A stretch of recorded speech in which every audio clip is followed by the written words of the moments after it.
The Atlantic in 1943 was not just water and steel. It was noise. If you've ever wondered how the smallest change in human behavior can tip the balance between life and death at sea, stay with this story until the very end. And if you want more untold histories like this one, hit that subscribe button now, because what you're about to hear changed everything for thousands of men crossing the darkest ocean of the war. Picture this: a radio room the size of a closet, somewhere in the middle of the Atlantic convoy route, January 1943.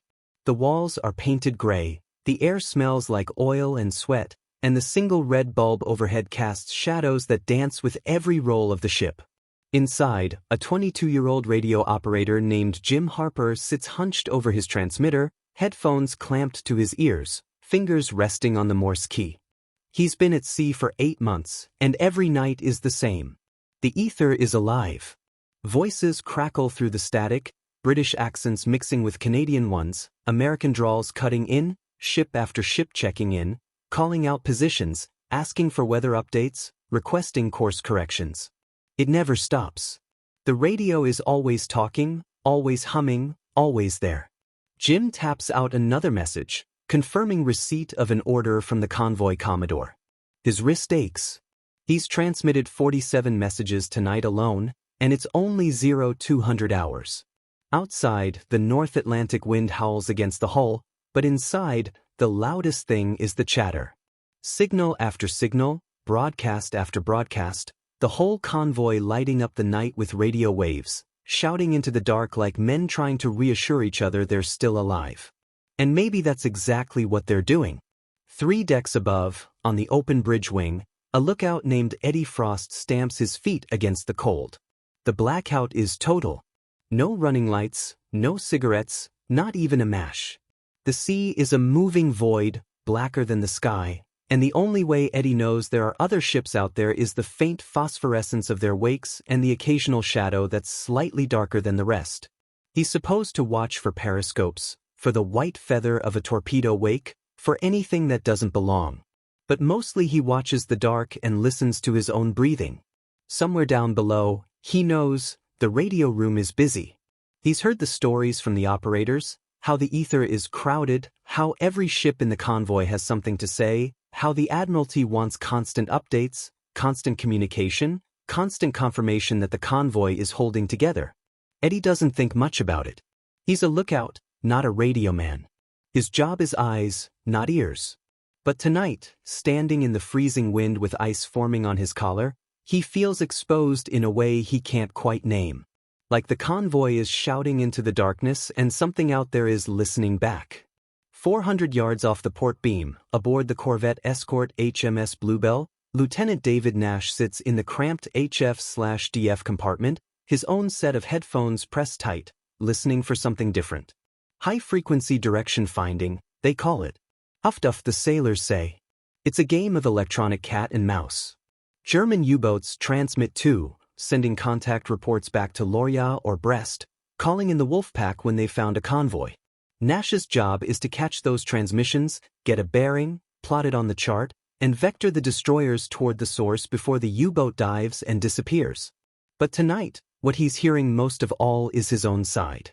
British voices, Canadian voices, American voices, all on various frequencies, transmitting position reports, weather observations, engine troubles, fuel states, requests for clarification. It's a symphony of noise, and somewhere in that noise, Nash knows, there could be a U-boat operator clicking out a short burst of Morse, reporting grid square and convoy course, and it would be nearly impossible to distinguish from the friendly clutter. He rubs his eyes. The Admiralty says constant communication is essential for convoy cohesion, for safety, for morale. But Nash has started to wonder if they're making it too easy for the other side. Every transmission is a beacon. Every voice in the night is a finger pointing at the convoy, saying, we're here, come and find us. The thing is, by early 1943, the Battle of the Atlantic had reached a kind of terrible equilibrium. The U-boats were getting better at finding convoys, better at coordinating attacks, better at picking off stragglers in the dark. And the convoys were getting louder. More ships meant more radios, more coordination, more chatter. The Admiralty knew, in theory, that radio silence was ideal. But in practice, how do you hold together 50 merchant ships and 6 escorts across 1,000 miles of ocean without talking to each other? How do you adjust course in fog? How do you report a contact? How do you call for help when a torpedo hits? So the radio stayed on, the operators stayed busy, and the ethers stayed crowded. And the losses mounted. In February 1943 alone, 63 Allied merchant ships were sunk in the North Atlantic. Men were dying in the cold water, drowning in oil, burning in the dark, and every night the radios kept talking, kept broadcasting, kept giving the enemy something to home in on. Then something changed. It wasn't dramatic. There was no grand announcement, no speech from Churchill, no headlines. It was a single-page order, distributed quietly to convoy commodores and escort commanders in late February, classified as restricted. The gist was simple: effective immediately, all routine radio traffic within convoys would cease. No more position checks. No more weather reports. No more status updates. Nothing. Instead, a new protocol, one 10-second transmission window per ship, every 4 hours, at staggered intervals determined by the convoy plan. 10 seconds. That's it. Key down, transmit your pre-assigned 2-letter code confirming you're still in formation. Key up, done. No voice, no explanations, no conversations. And outside those 10-second windows, absolute silence. If you had an emergency, you could break silence, but you'd better be sinking or on fire, because breaking silence meant putting a target on the entire convoy. The order was met with disbelief. How were they supposed to coordinate? How were they supposed to navigate? How were they supposed to know if someone had dropped behind or gotten lost in a squall? The answer, according to the order, was visually, by light signal with hooded lamps, by prearranged maneuver plans, and by trusting your escort. And by shutting up. Jim Harper read the new order 3 times before he believed it. 10 seconds every 4 hours. He'd been transmitting almost non-stop for 8 months, and now they wanted him to go silent? His chief petty officer, a grizzled man named McLeod who'd been at sea since 1939, just shook his head and said, finally figuring it out, are they? McLeod had been saying for months that they talked too much, that every transmission was a gift to Jerry, that the U-boats had direction finders too and knew exactly how to use them. Jim had always thought McLeod was paranoid. Now he wasn't so sure. The new protocol came with a timing sheet, a grid of 4-hour intervals with each ship assigned a specific minute and second within a 30-minute window. Jim's ship, the SS Harrington, a Liberty ship hauling steel and grain, was assigned 0407 hours and 1607 hours, 42 seconds into the window. He was to transmit the code, HG, for Harrington, good, meaning still in formation, no problems. If the convoy altered course or speed, the Commodore's ship would transmit a brief coded instruction during its window, and everyone else would acknowledge in their own windows. That was it. That was the entire communication plan. Jim looked at his stopwatch, a battered brass thing he'd bought in Liverpool.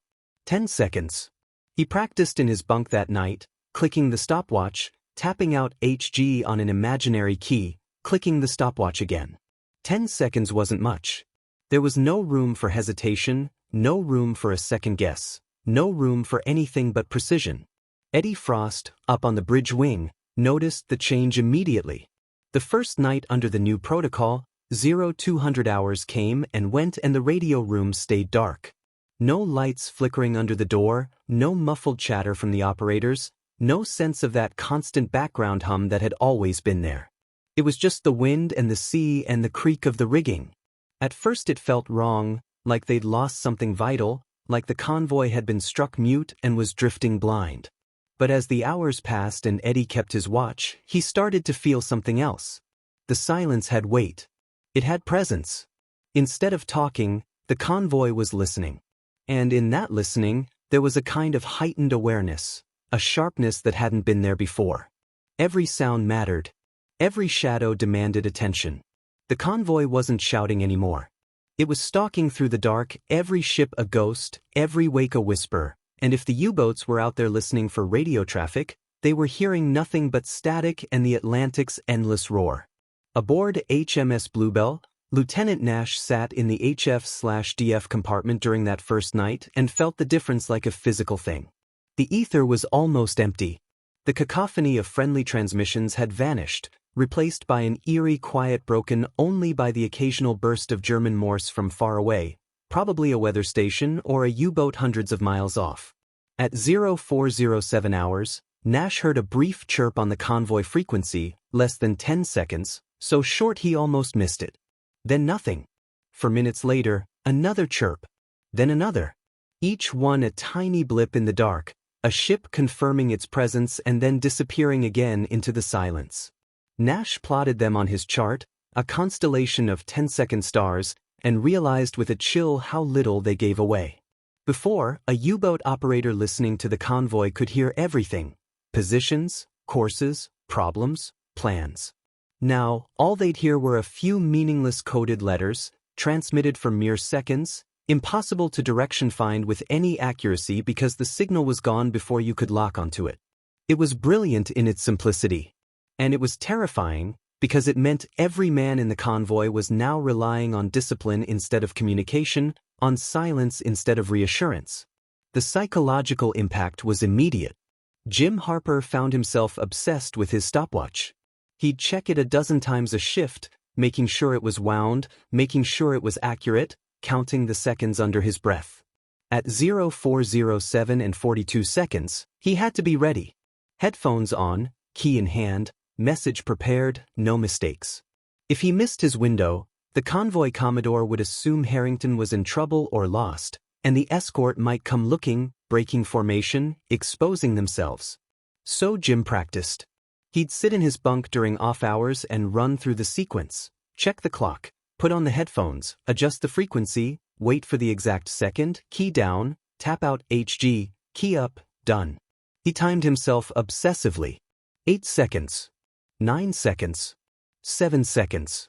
He had to keep it under 10, had to be fast and clean and absolutely precise.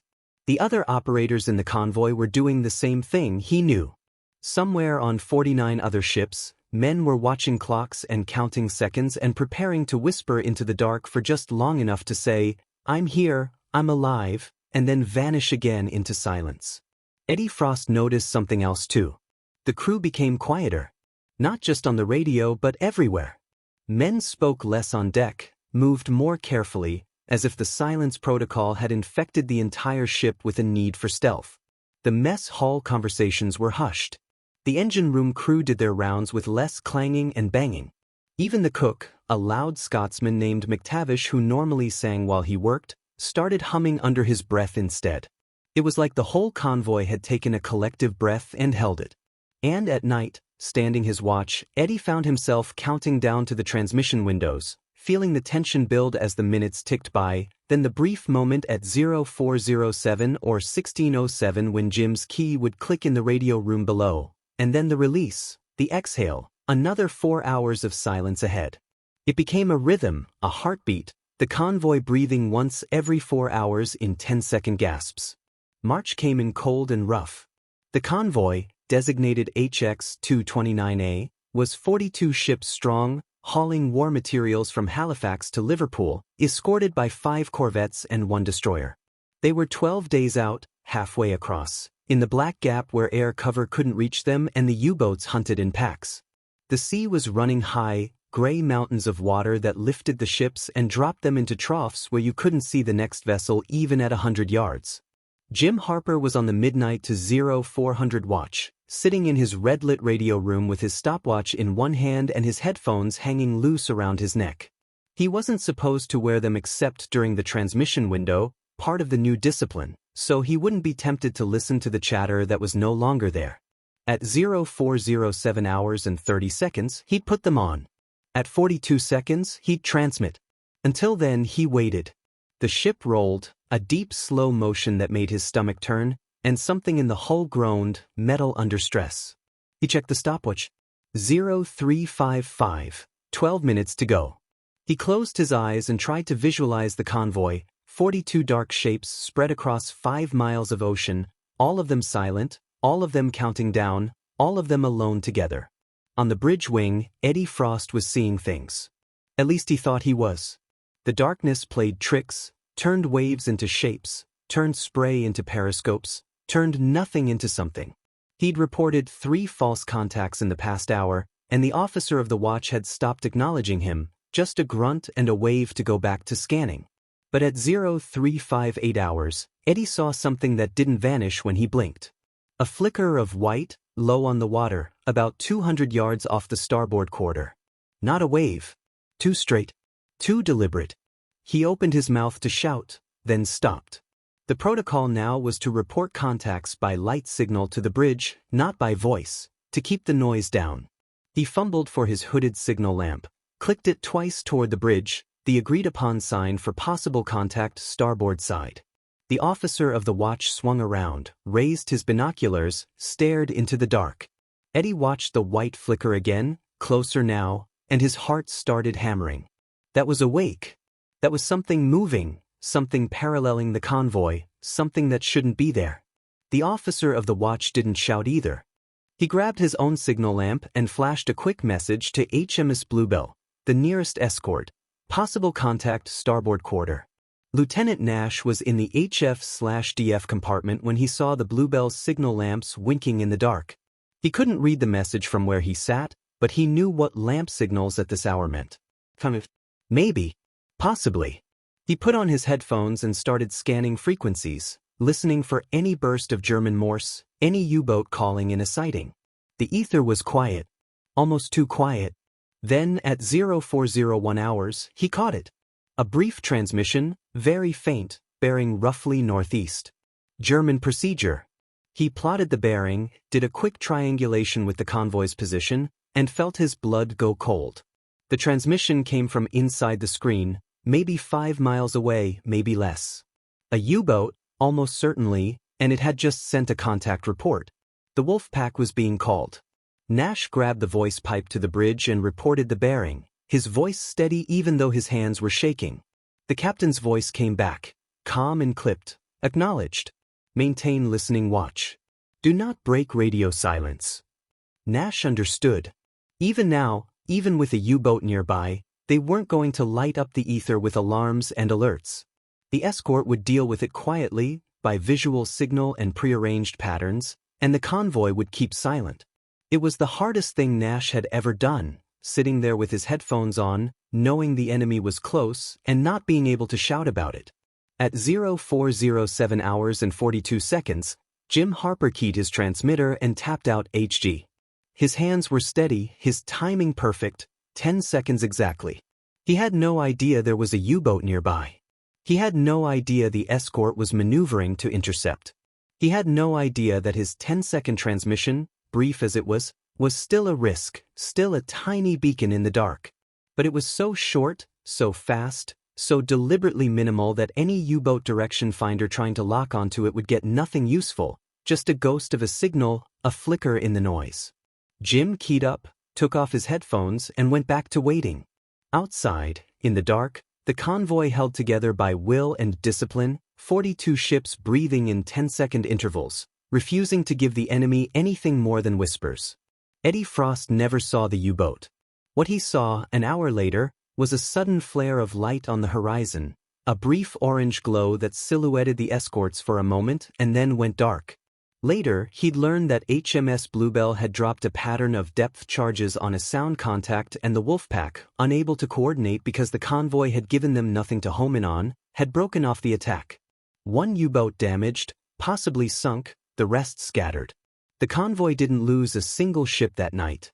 In the morning when the sun came up pale and cold, Eddie stood on deck and looked at the other ships, still there, still afloat, and felt something he hadn't felt in months.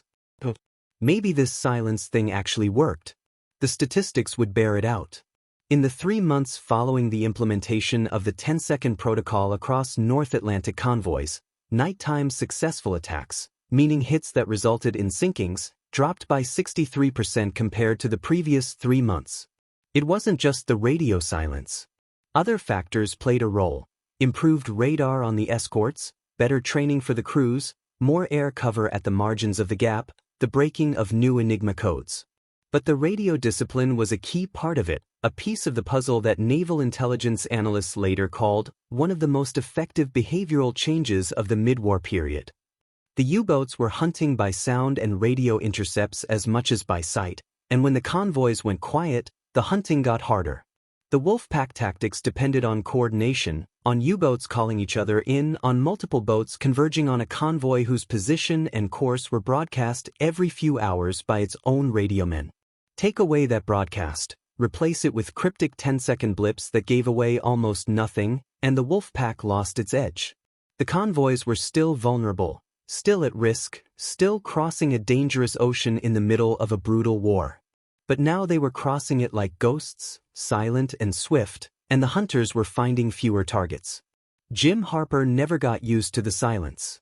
Even months later, after HX-229A reached Liverpool and he was assigned to another convoy and then another, he still felt the itch to transmit, to reach out, to fill the empty ether with words. But he learned to live with it. He learned to trust the stopwatch, to trust the protocol, to trust that the other ships were out there even if he couldn't hear them. He learned that silence was a kind of armor, a shield made of absence, and that sometimes the bravest thing you could do was shut up and wait. He kept the stopwatch with him for the rest of the war, a talisman and a reminder. 10 seconds. That's all it took. 10 seconds of discipline repeated over and over, every 4 hours, every day, across hundreds of ships and thousands of miles. 10 seconds to say, I'm here. And then the silence, the vast cold silence of the Atlantic, which was no longer a weakness but a strength. Eddie Frost made it through the war too. He transferred off the Harrington in late 1943, went to a tanker, then a troop ship, and finally ended up on a Liberty ship running supplies to Murmansk, which was its own kind of hell. But he never forgot that night in March when the convoy held its breath and the U-boats came up empty. He'd tell the story later, in pubs and at reunions, about the change that didn't seem like much at the time but turned out to be everything. They took away our voices, he'd say, and gave us our lives instead. It was a trade most men were willing to make. Lieutenant Nash went on to command his own escort, a destroyer in the Mediterranean, and later wrote a paper for the Royal Navy on electronic warfare and the importance of emission control. The 10-second protocol became standard practice, refined and improved, and eventually influenced radio discipline in other theaters and other wars. Nash's central argument was simple: every transmission is a vulnerability, every signal a potential compromise, and the discipline to stay silent when every instinct screams at you to talk is a skill as vital as gunnery or navigation. The paper was classified for decades, but its lessons were absorbed into naval doctrine and are still taught today. The convoy system itself evolved. By 1944, with better technology and more escorts and the tide of the war turning, the U-boat threat diminished. But the radio discipline stayed. It had proven itself not just as a tactical advantage but as a psychological tool, a way of turning the vast and terrifying emptiness of the ocean into an ally instead of an enemy. The men who sailed those convoys, who counted seconds and whispered into the dark and trusted that their silence was heard, carried that experience with them. It shaped how they thought about communication, about trust, about the difference between saying something and meaning something. There's a memorial in Liverpool, near the docks, to the merchant seamen who died in the Battle of the Atlantic. 30,000 names, carved in stone, men who went down with their ships in the cold and the dark and the oil-slicked water. Jim Harper would visit it sometimes, after the war, when he was in town. He'd run his fingers over the names, some of them men he'd sailed with, some of them strangers, and he'd think about the ones who didn't make it, the ones who died before the protocol changed, before the silence became a weapon. And he'd think about the ones who did make it, the ones who crossed the Atlantic again and again under the new rules and came home alive because they'd learned to shut up at the right time. The statistics said 63% fewer nighttime hits.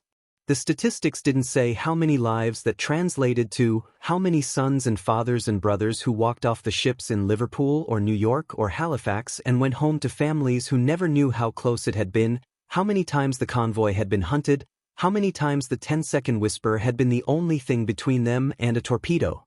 The statistics were cold and clean, and the reality was messy and human and full of small moments of terror and small moments of grace.